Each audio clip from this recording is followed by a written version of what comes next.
우리가 이어서 이제 오스만 제국의 문화에 대해서 한번 이어서 살펴보도록 하면은, 오스만 제국은 이제 그 위치 자체가 세대륙에 걸쳐 어떤 대제국을 형성했기 때문에 동서교육의 중심지에 있으면서, 당시 이제 오스만 제국의 수도였던 이스탄불은 시장이 또 발달하게 되고, 이 이스탄불의 시장을 그 당시 이제 바자르라고 불렀다라고 하는 거예요. 또 오스만 제국의 문화적인 어떤 특징들을 보면은 일단 투르크 전통을 기본으로 삼아서 이슬람의 문화, 페르시아의 문화, 또 새롭게 정복한 비잔티움의 문화들이 이렇게 융합이 되면서 보이는 게 또 특징들이 모습이 되고, 건축에서는 이제 이슬람 사원으로서 술탄 아흐메트 사원이 가장 대표적인 예시가 되겠어요. 미술에서도 이제 이슬람적인 양식을 가지고 있으면서 아라베스크 무늬, 또한 페르시아의 영향을 받은 세밀화 이런 것들이 등장을 하게 되고, 실용적인 학문으로서 천문학, 지리학, 수학 이런 것들이 발달을 하게 된다.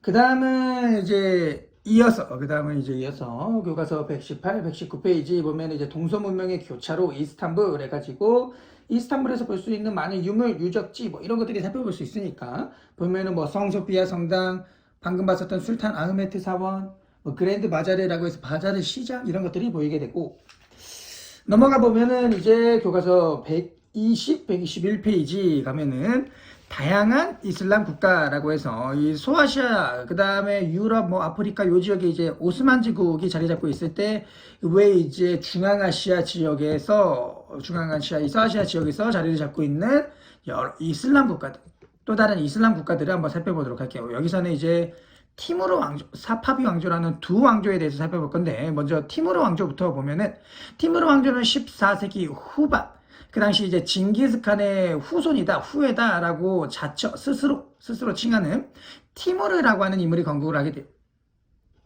티무르라고 하는 인물이.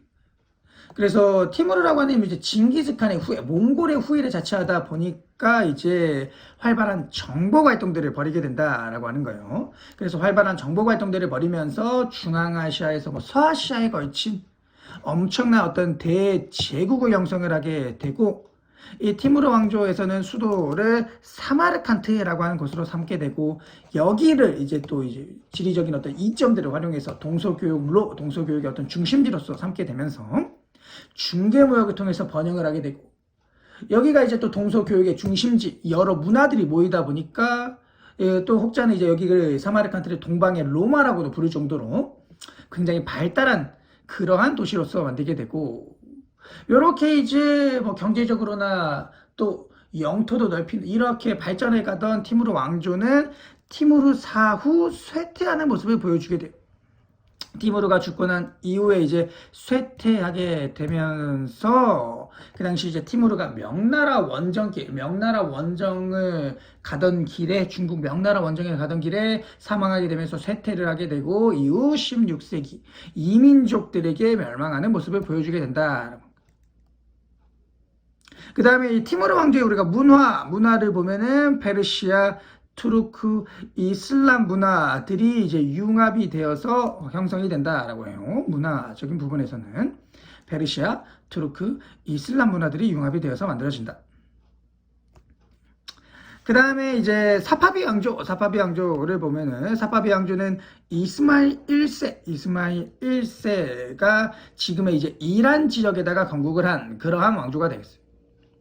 이 사파비 왕조 때는 이제 아바스 1세라고 하는 인물 시기에 이제 전성기를 맞이하게 되면서, 요때 이제 군사제도를 개혁을 하면서 강력한 군대를 형성을 하게 되고, 오스만 제국, 뭐 포르투갈들을 격파하게 되고, 또한 이때 이제 수도를 이스파한으로 천도를 하게 되고, 여기서 이제 산업을 발달시키고 교역을 확대하게 된다. 특히나 이 사파비 왕조는 이제 비단 산업, 뭐 양탄자, 비단 이런 거 만드는 산업이 굉장히 발달해가지고, 요거를 바탕으로 해서 교육을 확대해가는 모습을 보여주게 돼. 그 다음에 이제 사파비 왕조는 이제 아랍인의 어떤 민족의식을 높이기 위해서, 자신들의 어떤 민족의식을 높이기 위해서, 우리는 남들과는 조금 다르다, 조금 독특하다, 남들과는 다른 어떤 우리 민족만의 무엇든 것들을 가지고 있다라고 하는 것들을 높이기 위해서 이슬람교 중에서도 이제 시아파 이슬람교를 국교로 삼게 되고, 또 우리가 이제 페르시아를 계승한 그러한 민족이다라고, 그 그래서 이제 페르시아의 군주의 칭호였던 샤라고 하는 칭호를 사용하면서 이러한 민족의식을 강화시키려는 모습을 보여주고 있다라고 하는 거예요. 그 다음에 이제 교과서 121페이지의 지도들을 한번 살펴보고 갈게요. 120페이지 왼쪽 상단에 보면 이제 티무르 왕조의 지도가 보이죠. 티무르 왕조는 저렇게 이제 색칠해 보면 이 정도의 이제 영토를 가지고 있으면서 수도를 이제 사마르칸트라고 한다라고 했었죠. 사마르칸트로 삼는다.